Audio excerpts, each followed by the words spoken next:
Good morning. What's up? Welcome to my Twisted Life of TV. I am Poetry, your channel host. This is Recap on the Run of Power, Book 4, Force, Season 1, Episode 1, Short Fuse, Long Memory. Lord Jesus, Lord Jesus. Okay, so I have to do it this way. So hopefully y'all can hear me this whole way through. But I've been working my butt off, so every time I come home, I fall asleep, and I don't get the recap up. So you're getting recap on the run right now. Subscribe to the channel if you're not already subscribed. You know, all that stuff that YouTube people tell you to do. Drop your comments in the comment section. I like talking to y'all. Like the video if there's anything around this channel that you like, or anything in this video that you like. Power Book 4. I've been waiting on this, y'all. I've been waiting on this. Next to Kanan, who was the person I love to hate the most, Tommy was the one whose story I wanted to see as well. Y'all know I could take or leave Tate, which is the next book, Power Book 5. I didn't give a damn about Tariq, which was Power Book 2. So, yeah, I'm really feeling the vibe. I'm really excited about Power Book 4. Now, Tommy has moved to the Chicago. I feel like I know him. I feel like I know him a little bit. I'm not from Chicago. I'm from St. Louis, which I always say is just down the street. But Chicago is about 4 to 5 hours, depending on how fast you drive away from St. Louis. You know, I'm familiar with Chicago. I frequented there a lot. Got a lot of friends and family in Chicago. Okay, so we start off. Well, let me see.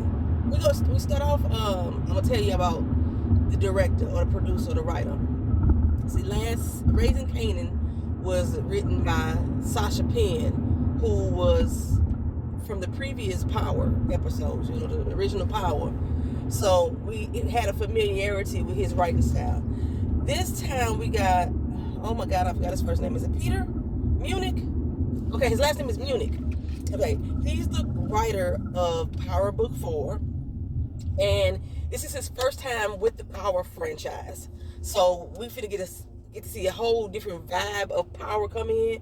Now, you are familiar with his producing creds.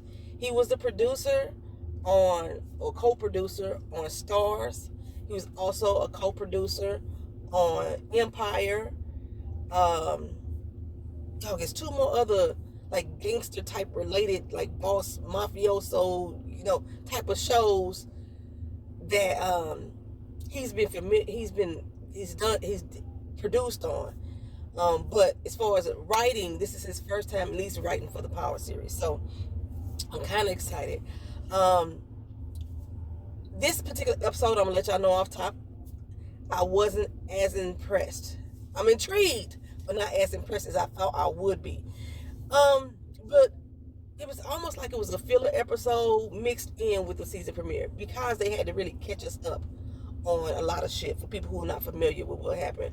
Okay, so we start off with Tommy rolling, as I'm doing right now, right? He is leaving New York. Now, what the fuck, is traffic that bad on the highway? I think it is. I needed to jump in right there, because I need to get all the way over. But is traffic that bad? You getting all the way over too, sir? Everybody getting over there. Everybody going over to the highway. Lord Jesus, this may not be the best thing for me to do right here. Everybody getting on the highway. Don't do it. Don't come through. Don't come through. Fuck me. I'm trying to leave early so I can get on the highway, and everybody and their mama already done beat me to it. Okay, so I got to make a boss move right here. And I think this truck already know what I'm trying to do. So we're going to take the truck behind him. Thank you. Hey, I gave him the wave. You know, he blew his horn at me. So anywho, for some reason, Courtney Kemp and Munich decided to write Tommy in a way where in the route that he's traveling to Chicago. Tommy took the long way, y'all. If you ever drove across country, which I have done a lot, and I've drove to New York a few times as well, I've drove to Chicago, yada yada this, I done drove to Canada, I done drove a lot of places around the world. You know that the way Tommy took was the long fucking way. Basically, Tommy on the run. He think a lot of people was after him. You know the law gonna be after him. They still gonna blame him for Lala's death and all that other type of stuff. So Tommy took the long way. He went from New York City. He drove upstate New York. Because in order for him to be on Interstate 20, he has to be up by Buffalo and Albany. In fact, Albany is the only major city that US Route 20 go through, right? So he had to go from New York City, upstate New York, and drive along the Canada coastline by Lake Erie, where you will see that sign that he came up on. It says Chicago 125 miles, Lansing this way. Yeah, that's the route Tommy went. He went on US Interstate 20. We had to pick that up by Albany, New York. Okay, so he going around this long road, you know. It's cold. It's winter time, and I'm wondering why he flying down this fucking road so fucking fast like this. Because Tommy is going through some shit right now. He having flashbacks. He get to see Raina. He see him almost throwing Tariq over the end. He see his beef with Rose, where he choke her up and shit like that. He kill Rose too. He see Lala shot dead in the head. I think he showed some flashbacks of him and Tasha falling out. Tasha was like his best motherfucking friend. Why I picked the bumpiest side of the road to ride on? But Tasha was like his best motherfucking friend outside of Ghost. And then, you know, as he going down this long, windy road, it's symbolic. It's very symbolic of the fact that he is unwinding right now. You know, he going through this, it's going crazy. I'm wondering when the deer gonna run out in the road. Because if y'all go through the Midwest, y'all know we have deers pop out on that ass on the highway. God dog, I didn't realize how bumpy this road is. Yeah, we have deers pop out on that ass on the road, baby. Will fuck you and your car up. Okay, so I'm wondering, is a deer gonna pop out on Tommy ass on these dark ass back roads, right? Nah, it didn't happen. He's just flying, whip, right?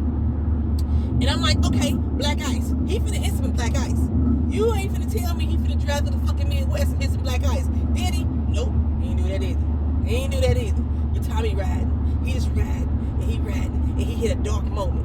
You know when he hit that dark moment? When he turned them headlights off on that car. That Mustang is sweet as fuck. Now, y'all remember Tommy's first Mustang got shot the fuck up. So this is Mustang number 2. But he got it made just like the other one. Or he got it in rehab, or he fixed the one he had. But remember, he had that Mustang was riddled with bullets. I cried when that happened. I remember that. Okay, so anywho, he went dark. He turned his headlights off, and he steady flying down this road. Ain't no coppers out there, which them motherfuckers be hiding on back roads. Let me tell you. But still, you can do about 100 on them for real, and not get fucked with for the most part. But that's why a lot of people take them there back roads. So he whipping it, he turn the lights off, he go dark. And in that moment that he go dark, he see Ghost falling to his death. Blood just curling out his damn mouth. Now I know a lot of y'all still wondering when the fuck Ghost coming back. He ain't. He dead. So unless 50 Cent create a TV show that's about Ghost before he became, when him and Tommy first met, when Tasha was in school, or when they all first met up, you ain't finna see Ghost no more. No, James St. Patrick is dead, y'all. He dead. Let him go. Let him go. Okay? And Amari Hardwick, he had posted on his, I think, Instagram or his Twitter, one of them two. He ain't coming back, y'all. He said he's done with the Power franchise. That's what he say. But you know, a lot of people say a lot of stuff and they come back. You see Sex and the City came back. Anywho. So, Tommy, in his dark moment, in his rage, in his dark, and he blacking out, you know, in his mind, he's still flying and driving down this highway. When he realized that he is in this state, he opened his eyes, look up, and he about to run into a goddamn sign. So he swerved off the road. Almost bada boom, bada bang, bada bang. Popping to this snowbank, but he didn't hit it. And his tires good, the traction right, ain't no black ice on the road. So, Tommy sit there, he screamed, get it out, let it out, Tommy. He let it out, right? He let it out, and he take a deep breath. He sit up straight, you know, put some strength in his back, sit up straight, backed up the Mustang, headed on to Chicago. Next time we see Tommy, he's sitting in front of this house in this neighborhood. Look like Southside to me. And this little Chicano rolled up on him like, hey, you parked in my spot. You know what I'm saying? He got some chairs blocking the spot. He tried to charge a parking tax. Now, I don't know about parking taxes in Chicago. Because I know that every place that I've been in Chicago, motherfucker, you need a permit to park. I have rarely ever seen an open spot like that where you can just roll up in front of your crib and park. And if there is an open spot, it ain't there. The parking is hard as a motherfucker in Chicago, baby. All over, even out of the burbs, parking is hard. But okay, so he trying to charge him this little tax. He trying to punk Tommy with this little fucking pocket knife, this little switchblade. And Tommy's like, you come with me that little shit. Now let me show you what I'm working with. Now Tommy is on the motherfucking run, but he riding around with his pistol still in his hip. Because I'm telling you, if a cop had rolled up on him, Tommy would have killed him. Tommy would have kept it. That's what I loved about Tommy. He just didn't give a fuck. Tommy was the brawn of power. He was the brawn. He didn't have all the brains all the time. He didn't think 100%. You know, Tommy wasn't about the business smarts. He was about the street smarts. So when it came to rolling the dude, oh, Tommy would do that quick. Talking about peeling the cap back, Tommy would do that quick. You know what? Now I'm talking about this, I think I am a little bit more excited about this premiere than I said I was. Or maybe I just give you a good delivery. That's all it is. Okay, so he punked the little dude off. The little dude ran off. Now, I'm gonna tell y'all right here, right now. This scene plus a couple other ones that happened later on in this episode is making my Chicagoans look bad. My thugs out there, my drug dealers out there. These scenes in this first premiere episode make y'all look weak as fuck. Y'all letting this little white boy from New York come in town and wreck shit on y'all in y'all hood. And I don't know too many Chicagoans that's finna pop up on you with a fucking knife either. I just don't. I know that Chicanos like to pull blades, but for the most part, they popping too. But this little dude, you know, whatever. But what I was finna say though, I don't know about no doggone parking tax, but I know for a fact there's some Jamaicans in St. Louis that try to charge you a street tax. Now, when I went to Jamaica, I went to Montego Bay before, and I went over in the hood. That's where you find the best food. And we had these little cats roll up on us coming through the hood too. And I'm like, I'm going to get some food. But normally, if you coming over there to visit somebody or to do whatever, they try to charge you a tax coming to the neighborhood. Poetry ain't about that motherfucking life. I'm telling y'all, I may not look like it. I'm 5 feet tall. I'm overweight right now. But I'm a motherfucking G. I'm a motherfucking thug. I ain't finna pay you no motherfucking tax. Same thing that happened when I was in St. Louis with these fucking Jamaicans. But I do know that this little crew of Jamaicans, they charge damn near every other Jamaican that's there in the loop not only a street tax, but a tax to be in the city. You ain't even from the motherfucking city, cuz. You know what I'm saying? But still, them motherfuckers was paying it. Except for the dude I was, the one guy I was seeing, the one who helped me move. I didn't show y'all my moving video, but the one who helped me move, you know, he wasn't paying that motherfucking tax, and he got sliced in the face.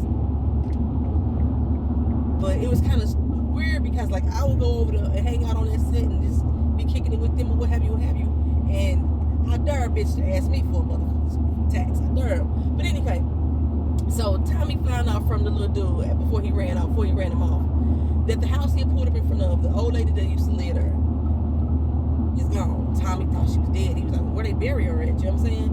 You know, he's holding this little picture of this little boy. And at first I was like, wait a minute, Tommy got a kid? Tommy got a kid in Chicago we don't know about? But as the conversation went on, I was like, oh no, that's Tommy in that picture. But the dude was like, well, she didn't die. She over in this convalescent home. Called Merhurst convalescent home, as far as I know, don't exist.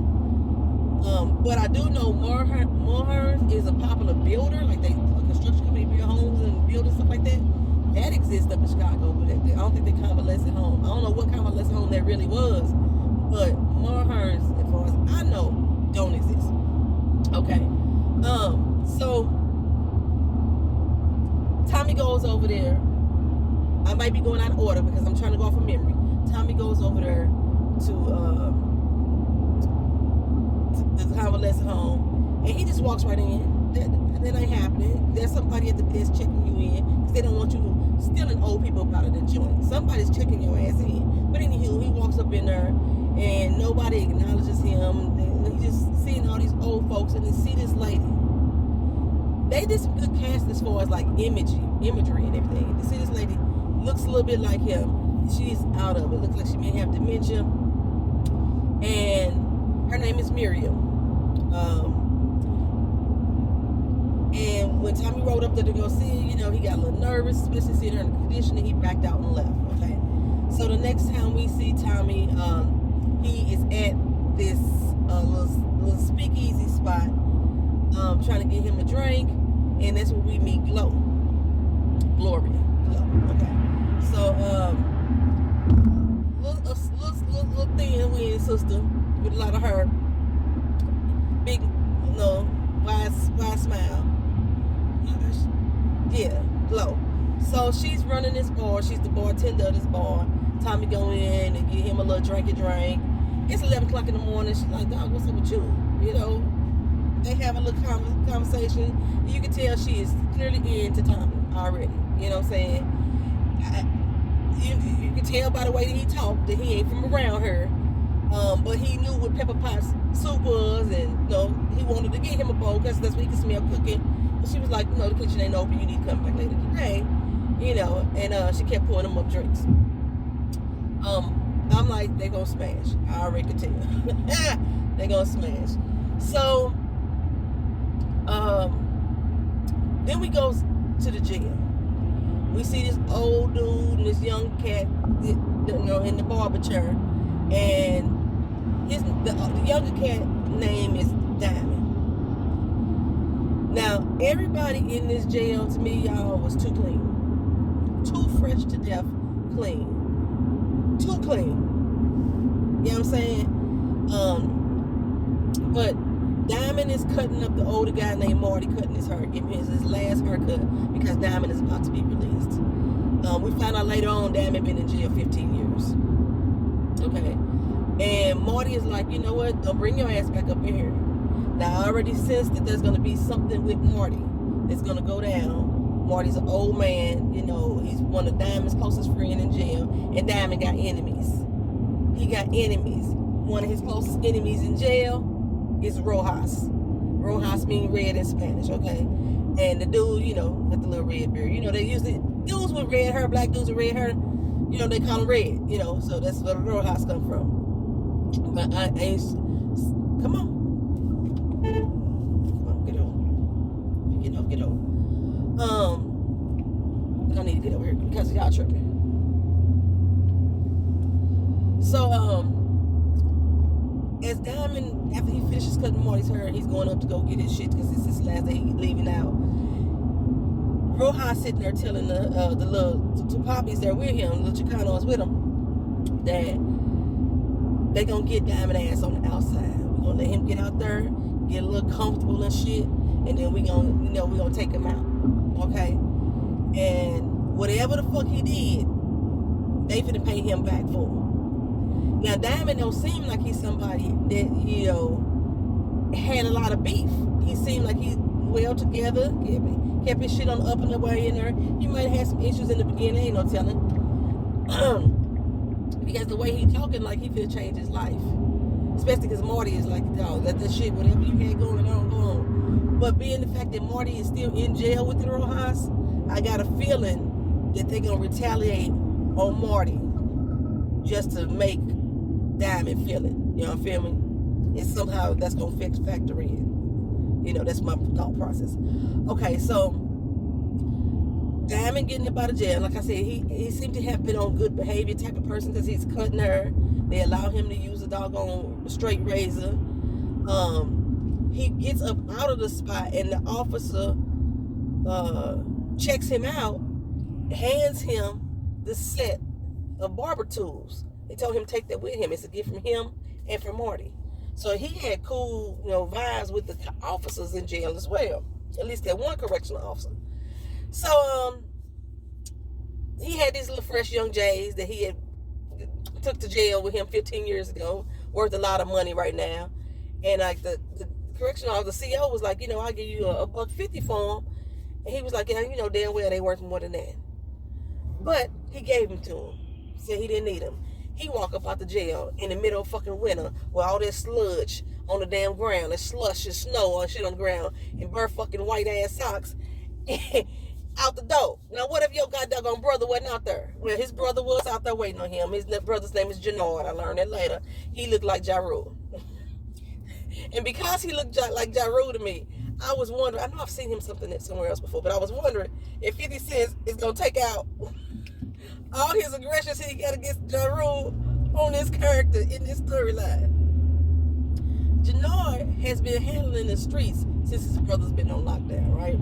But Jannard is not too bright to me either. Jannard is not too bright. But the one thing I can say about Jannard, he the only one dressed appropriately in this show. He had the big ass goose down coat on. He the only one dressed appropriately. Tommy walking around here in this little thin ass leather jacket, unzipped, in fucking windy ass Chicago. They don't call it Windy City for no fucking reason. Some other people, they were so lightly dressed for it to be in Chicago winter. I'm just saying. If you ever been in Chicago in the wintertime, it's cold as a sumbitch.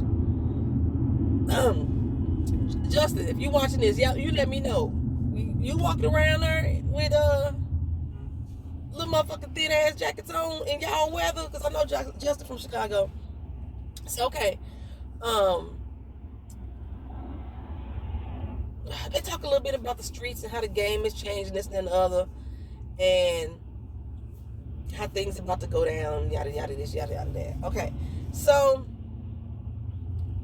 Tommy, we go back to him, or do we go back to him? No, yes, we go back to Tommy.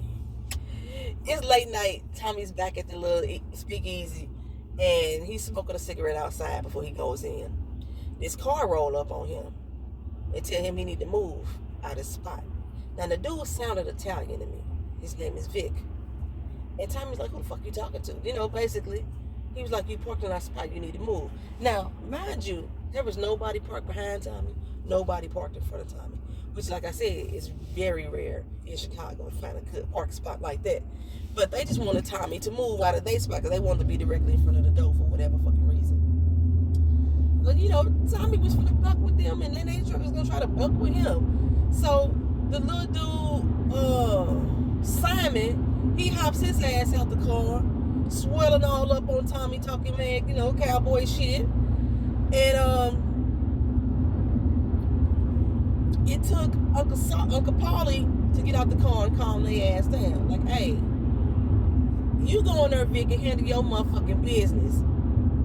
That's what you do. You and Simon, fuck up out of here with all this bullshit, go in there and handle your business. He got and tell Tommy, look here, I would appreciate if you move right now because me and my boss, we got stuff to do, this, that. And Tommy like, cool, that's all you gotta do is ask, you know what I'm saying? So Tommy backed this car up and let them get the fucking spot, right? So while Vic and Simon is inside, Uncle Paulie is out there talking to Tommy about how he like his mutzpah. Is that how you say it? The chutzpah? How he like his balls, how he, his cojones. And, but he was letting them know, you don't want to fuck with this family. I'm just letting you know that, son. You don't want to fuck with this family. Wherever you're supposed to be going, you need to get on the road and go there and get gone, okay? Now, Tommy was supposed to be heading out to L.A. because me and I kept saying, I don't know why Tommy was in Chicago. He's supposed to be heading out to L.A. Rodolfo been blowing him up this whole motherfucking time, like, where the fuck you at? But Tommy don't like to be told what to do. He don't like to be told what to do. In the end, I'm finna jump to the end. He told Rodolfo to kiss his ass in so many words. He his own motherfucking boss. So that's how Tommy ended up staying in Chicago. But before we even get to that point, because I gotta talk fast because I'm like 7 minutes away from my job. So before we get to that point, Vic and Simon go inside. They must be taxing Glow because she handed him the big fat wad of money. But Glow and Vic used to smash, and Vic is apparently in love with that ass. Now she still got fees for him, but the fact that his daddy is making her pay a tax at this point. She like, fuck you and feed you grits. You know, he like, we can go sneak off to the cabin and we can do this, that, and the third. She's like, what the fuck is sneaking off to the cabin gonna do as long as you and your daddy ass? You know, he the one that's got the money, he the one got the control. You ain't got the power. Okay, speaking of that, the theme song, Money, Power, and Powder. I don't like it. I don't like it at all. I was so excited to hear what the new theme song was gonna be. It's Jeremiah that's singing the song.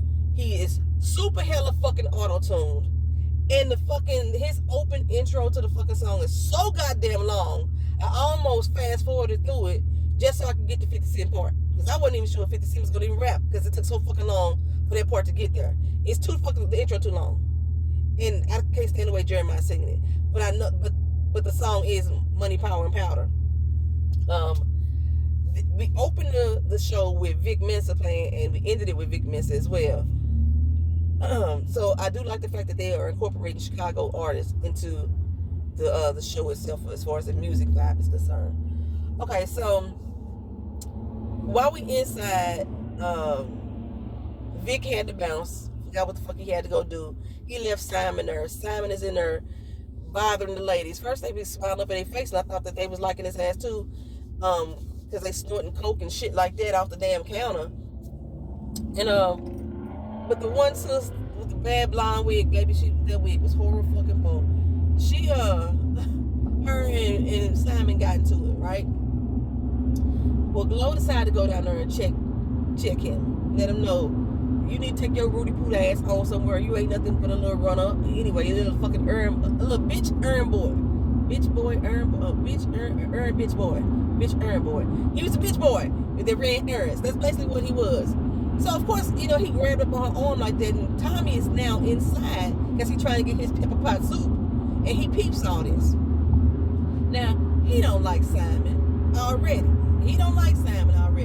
So, when Simon goes outside to take his little phone call that he got, Tommy rolls out behind him. He hears Simon talking about this drop that's supposed to happen at 3 a.m. Well, I was like, okay, there's Tommy go right here. He finna get his first hit.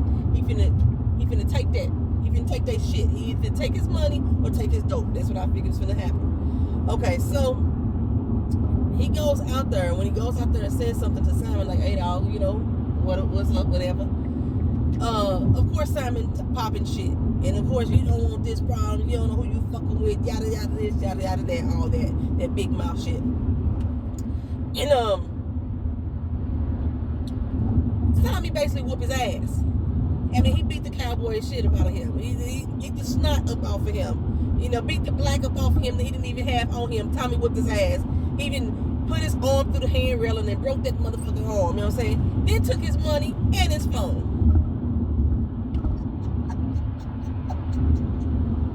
No, Glow came out and saw what was up, and Tommy was like, well, you know, I gotta roll up out of here. I gotta go. And she was like, he asked her, you know, just go fall back on you. She's like, no, it ain't. It's good. You know what I'm saying? He was like, well, I gotta go. She's like, well, damn, your soup is ready. You better come here and eat your fucking soup, right? So he goes inside to get the soup, and then he goes a little bit more. We get to see them fucking. These are the little tittiest ass women that I've seen in my life. We get to see them fucking move on. Damn, I need to really pick this up. I might have to finish this later on, y'all. So we get to go to meet the Flynn family. The chick, her name is Claudia, we found out she's into women. She wants to run the business, but her daddy, she called him Da.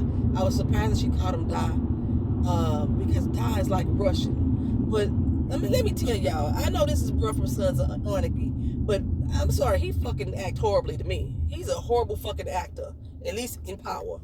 This motherfucker went through 11 damn accents, y'all. It was Italian, he went Irish, he went Russian, he started speaking Armenian. I mean, there was one point that he sounded just like Arnold Schwarzenegger.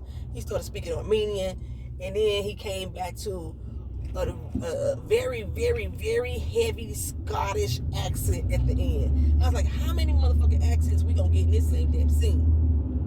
But at first I was thinking it was Italian because Vic and Paulie, those are usually some common names in Italian families. But they're supposed to be Scottish. Ooh-wee. You was talking about the O'Learys and the Flynns. Flynns is simultaneous to the Irish and to the Scottish people. I believe they're supposed to be Scottish. They might be Irish. I don't know. Tommy's Irish, you know. And he was like, what the fuck is he saying? Now, Tommy ain't never been to Ireland, but Tommy got that Ireland tattoo on him. He is Irish. Anywho, I really want to get to this part. So we know Claudia into women. You know, the girl that she met at the club and she fucked up. We got to see them fuck scenes. I think we saw 3 fuck scenes. Anyway, this girl got some damn dope that's black that they was starting. When you put a black light on it, shit turn gold. I don't know what kind of shit is that, but Claudia want more of it.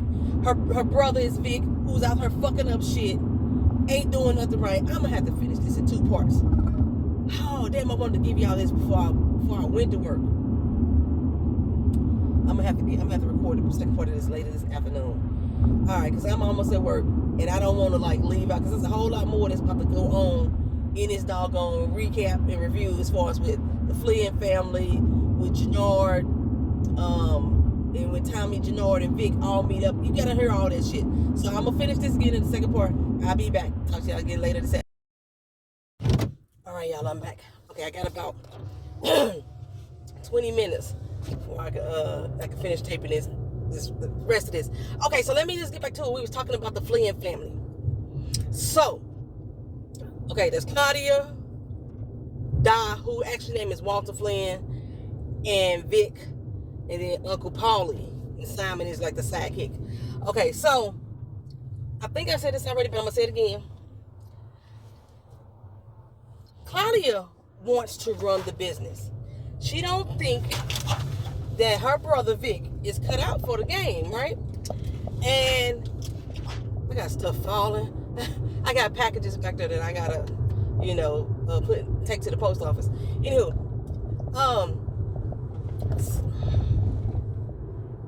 so her daddy, you know, he got that same machismo that most men do in other countries. They don't respect women. Women need to stay in their fucking place. What she doing basically is running numbers for the business. The same thing that Tasha was doing. So I'm wondering, because of all the bitching and complaining that we did about Tasha's role in the original Power, if they're going to make Claudia a boss. Okay, she don't just know numbers. She know the fucking game. Her brother is a fuck up. Now, Tommy, after, you know, smashing and dashing with Glow, we find out, you know, she used to be married, her husband died, he was in the military, he deployed, didn't come home. I think she said she had a kid. No, she didn't have kids. I don't remember. But yeah, there's that. So after while he was there smashing and dashing with her, he got the text from Vic that the location had changed or wherever the pickup was at. Vic is still thinking he texted Simon. So far, at this particular time, ain't nobody checked on Simon. Simon ain't called nobody. He ain't go back in the bar. He ain't called 911. You know, nobody know that Simon is fucked up laying in the back of an alley some damn where. Nobody knows this. So Tommy's gonna go ahead and go in his spot. Okay? So this is why I say this is what makes Chicagoans look bad as far as like the gangsters and the thugs and the drug dealers and stuff like that. This is what's making y'all look bad because of how this whole shit went down. Jannard, you've been running this shit for the last 15 years. And I'm quite sure prior to you running this shit, you and your brother was doing the shit together, okay? Nick, I know that this ain't your business. This is your daddy business, right? So I can understand why you being so green in the game and stuff like that. But it didn't make sense to me. Okay, Vic is there in front of the spot, the location where they supposed to be going to do this exchange, texting or calling Simon, who ain't fucking her, and Simon always fucking up anyway, so he probably thinks Simon just out drunk off some doggone where he was getting high, but you know, that ain't what happened to him this time. So Vic, he heard the phone ringing, and he like, what the fuck, you know? It's Tommy. Tommy standing in front of his little SUV, pow pow, 2 gunshots right to the glass. And he say, and Vic look up like, what the fuck? He's like, the next one gonna be aimed at your head. You know, he just wanted to get his attention at this point. So now Vic is like, oh fuck, what? So Tommy roll up on him like, look here.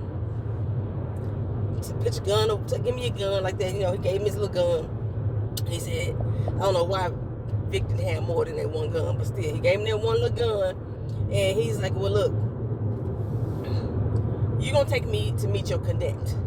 And I was like, man, I thought Tommy was going to rob him. You know, he took Simon a little money and shit like that. But he wanted him to go take him to his connect. So now Big got to play the little bitch boy and roll with Tommy because he got a gun on him to go meet the connect. Okay, so they get in the car. They not get in the car. They go inside the facility. It's a long way in. You know, Vic let him know he only expecting 2 people. That's me and you, because it's supposed to be him and Simon. Vic let him know only one person's supposed to be inside. It's supposed to be this dude named Zumast. And so Zio, it's like Comcast, but it's with a Z. Yeah. He's supposed to meet up with him, but he's only supposed to be that one person inside. So Tommy's like, cool, I ain't got nobody to really worry about. I can handle 1 or 2 little mugs right there, right? As they walking in, you can hear voices. It's something like they laughing, talking, joking, or what have you. And we step inside, and there's Jannard with these 2 little homies. I'm thinking the little homies with Jannard. No, they not. And they high as hell. 2 little homies. They high as a motherfucker. Jannard is in there like, what the fuck is you doing in here, Vic? Okay? Well, Jannard is part of the CBI, the Chicago Brothers Incorporated gang, right? I know it's another spinoff of another gang with some initials. It's not the BMF one. It's a whole nother one. I think it's out of Detroit with those similar initials. Yeah. So he in there with them. And Vic is like, well, what the fuck you doing here? Now, when y'all walk in and y'all see each other and y'all don't see Zumast, y'all should know something ain't right. Okay?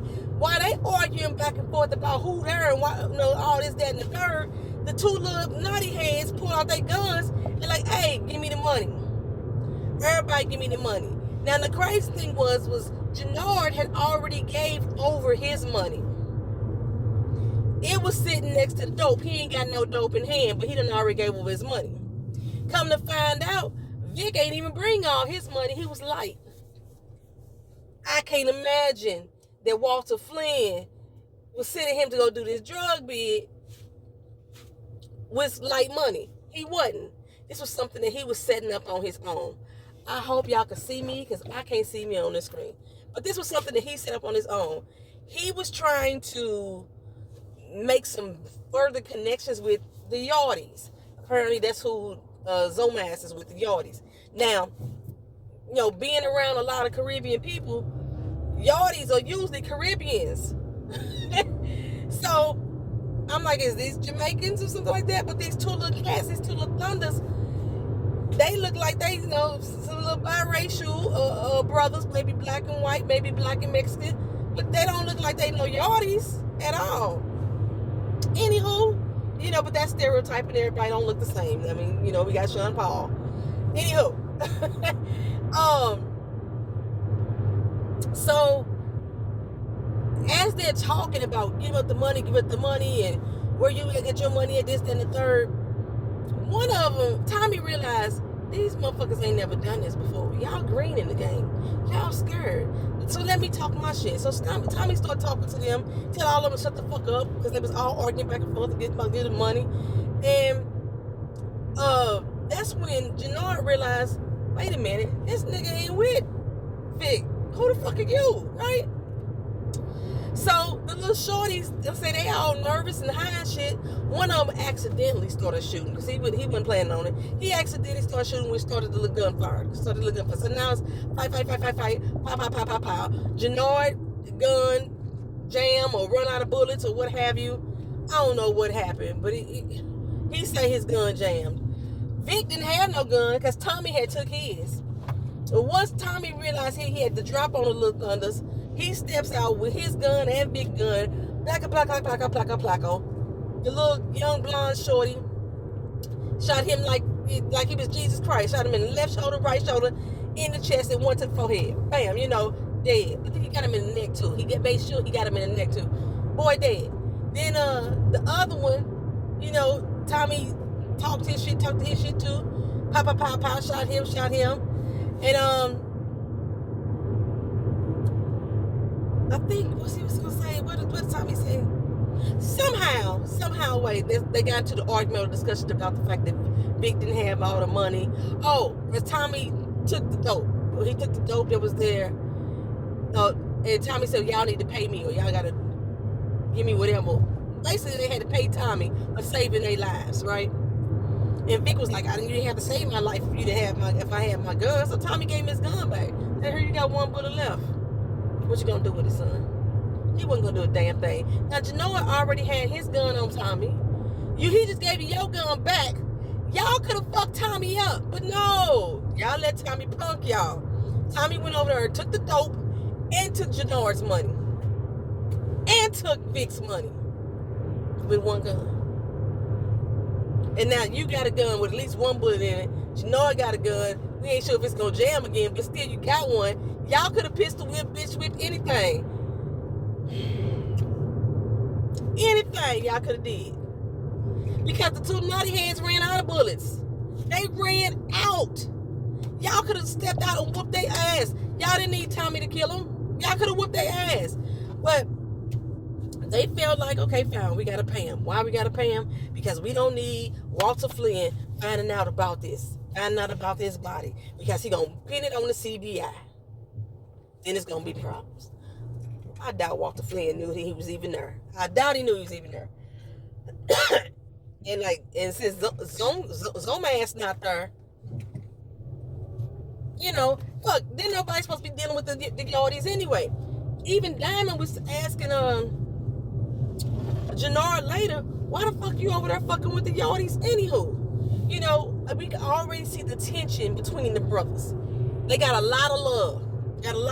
You know, apparently Diamond was cutting her before he went to jail, and he had a shop, you know, and not only did Jannard keep up the payments on the shop, he bought the damn building. So, you know, got some real estate now. I appreciate, I be saying it, I used to say that all the time about the dope dealers that I knew that I grew up with. Why the fuck y'all ain't using y'all money more? Why is y'all just hustling, just sit there and hustle longer? You ain't got nothing to show for it, you know. Got some apartment buildings, some housing people, some shit like that, you know. Anything. So he gave him that. He gave him the barbershop and everything like that. But while they was over there talking, he was saying, you know, bro, we finna change the game. I don't think Diamond wants to get out of the game. I think Diamond just wants to do it a different way.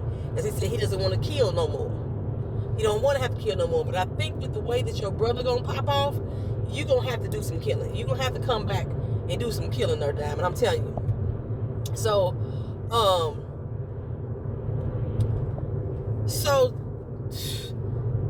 Diamond was like, so you let this cat roll up on you. You sure he wasn't with Vic? He not only took the dope that you was getting, he also took your money. And we still standing here? Let's go find his ass. Okay? Let's go find him. So Vic, he telling Claudia what happened. And she saying the same thing. You let this motherfucker roll up on you and take your money, take your dope? What? Bruh, come on now. So, of course, it got back to Daddy. Which, like I said, I was surprised that Daddy had anything to do with this exchange. It looked like this was something that Vic was trying to do on the side. But Daddy had to go and step in and step up for his son. Okay. In the meantime, Tommy goes back over to Complex home. He sees Miriam again. And, you know, he trying to talk to her. Like I said, she is totally out of it. I think a really bad case of dementia. And he shows her the picture of him when he was 4. He said he hadn't been around her since he was 4 years old. But she was like, Tommy. He got excited for a little minute, and then she faded real quick again, right? She faded back out. So he leaves. As he's leaving now, somebody walk up behind him. Tommy pulls out his gun on him. He's like, hold up, dog. Who the fuck are you? He's like, no, who the fuck are you? And bro was like, I'm her grandson. Tommy's like, I'm her grandson. I was like, oh shit, Tommy got a brother. That's a family member. I'm thinking a cousin. I'm thinking Grandma Miriam has slept with a black man, or she had another child that had a baby with a black man, and that's where this dude come from. I don't even know his name. Y'all know Tommy's brother's name? Because that's who the fuck he is. It's Tommy's brother, y'all. Do you know his name? Put it in the comment section. Tommy got a black brother. So he ain't just gotta say you my brother no more, like he was doing with Ghost. He can say you my brother and mean it. Apparently, crackhead Kate, his damn mama, had another baby. He gotta be older than Tommy, because he says that Miriam told him that crackhead Kate was dead. So he was raised by his daddy, but he still know who his grandmama was. He's the only person that's been able to see his grandmama in the last 6 years. Okay? Tommy said, he gave a little information. Her name Kate. She used to live with me. Don't call her Catherine. The bitch ain't royalty. And you made it thought she was dead, but she fucking dead to me. Okay? He was like, bro, I just want to know, why you rolling with a strap? You know what I'm saying? And Tommy didn't answer. They just looked at each other and said, all right, never mind. But I wonder if his brother is in the game too. I don't know what the words meant. If y'all was able to translate the words on the back of that picture, y'all let me know. Because whatever they were, the brother got that tatted on his arm too. Okay. Shit, Miriam might have been gang affiliated. You know how them Irish people are sometimes. Anywho, Tommy decides to get his phone number and say, I'm gonna call you later, what have you. Is Tommy trying to roll out of town? He get a sudden change of heart. He was like, you know what? How was it? Was that at the moment? No, he's trying to roll out of town because Rodolfo been calling this whole time, and he keep calling Rodolfo, telling Rodolfo, I'm coming to LA, I'm coming. Okay, so while he's rolling, he gets rolled up on. They I can't say corner him in. They flank both sides of him, front and behind him. You know, it's the Flynn family. Uncle Paulie said, I told you not to fuck with this family, right? But, you know, now you gotta teach your ass a lesson. So, they hem Tommy up. They take Tommy over to Walter Flynn. And, basically, Walter Flynn is like, you know what? I like you. You know, you got some balls, so to speak. Tommy give him his dope back or what have you. I don't know why Tommy gave him the dope back. Maybe just out of respect, gave him his dope back. He said, I know you want to just tell me thank you for saving your son. That's what you really want to say. It just seemed odd that Walter Flynn had anything to do with that Yardie exchange. Because this was something that Vic was trying to do on the side. Because Claudia was still like, why you fucking with the Yardies? What made you go fuck with the Yardies? And he was like, well, this is probably a better business opportunity. And Claudia was like, they don't even have real dope. They got crank. That shit that's been stepped on time and time again, Captain Crank. You know, they don't even got coke. And Vic had mentioned that ever since Walter Flynn put his foot in the neck of the CBI, they can't even get a connect on coke. Yeah, you mean to tell me y'all got one motherfucking connect for the whole city of Chicago? Make it make sense. I mean, shit, St. Louis right down the street, y'all can get a whole lot of connects down there. Kansas City right over the way, it's a whole lot of Detroit up the road. Come on, son. Y'all can't find no connects. Naptown over, come on, man, whatever. Anywho, Flynn let him go, told him to get the fuck out of Chicago. This is his town. His very bad Scottish accent. So Tommy rolling out of town. And Rodolfo called one more time, and Tommy's like, look, I don't answer to nobody. I'm my own motherfucking boss. Okay, and he hung up on him and told him to kiss his ass in so many words. And then Tommy whipped the car right back around. And that's basically how he ended up in Chicago. He gonna stay there. It's gonna be all kind of problems with him and Vic, I know, especially over Glow. And maybe she gonna be the boss black chick. She the only black chick in the whole damn show, I think. I think the only other thing that really happened is that, like, you know, Diamond was up in the shop cleaning up, what have you. Some dude came in. He was like, dog, you know, the shop ain't even open for real yet. You can come back in probably a couple weeks. Why the door unlocked, first of all? You in Chicago, in the hood. But okay, go off. And the dude was like, yeah, you know, I really like this spot, da da da da. And he sat down. I was like, what's the fuck wrong with him? He's slow. That's what I was thinking. But come to find out, he the popo. I think he was like the marshals or some shit. That badge, that was a marshal badge, looked like to me. Anyway, he leaned out back, showed his badge, whatever. He let him know, I got my fucking eye on you. Diamond was about to ready to grab that knife and go ham on his ass at first until he saw it. And then when he walked out, He was like, see you later, Diamond. Like, I know your name. I know who you are. It was tripping me out too, y'all. Diamond ain't even a nickname. Diamond ain't a nickname. Tommy was researching Diamond and researching the CBI and researching Walter Flynn on the internet on Simon's phone. He just used that motherfucking phone. He got his own, but he was using that phone like crazy. He threw his phone out the window because he tired of Rodolfo calling him. But anywho, when I looked at the news article for Diamond, it said Diamond Sampson. So that was his real fucking name. It wasn't an AKA or no shit like that. I don't know what his fucking parents was thinking. And that's how we learned that he had been, in jail for like 15 years. And then they had they already know Walter Flynn, the head of his cartel or what have you. They in the fucking paper and shit. What have you. I mean, these ain't no low-key drug dealers or dope dealers if they all in the papers and everything. I can understand Diamond since, he had did some time and how the fuck you get caught up? That's what I want to know, sir. I want to know how you got caught up. See, I guess I do like this a little bit more than I thought. Anywho, that is Power. Look for short fuse, long memory. We heard Tommy use that tagline when he was whooping Simon ass, and Polly was like, why you just didn't leave this shit alone? I told you to leave it alone. He's like, look here, I got a short fuse and a long memory. Shit. And I think that was something that he had told Tasha, or Tasha told him once upon a time. I just remember it vaguely for some fucking reason. I don't remember. Anywho, y'all, child, that's it. Thank y'all for watching. Thank y'all for being here. This has been Poetry. Please leave comments down in the comment section so we can discuss this episode. Next week is the Super Bowl. I believe Power is still coming on. I don't know. I need to check. It come on for me because I got the app. I got the Stars app. So if it is, I'll try to get it up early before the Super Bowl even happens. I'll talk to y'all again on another day. Peace.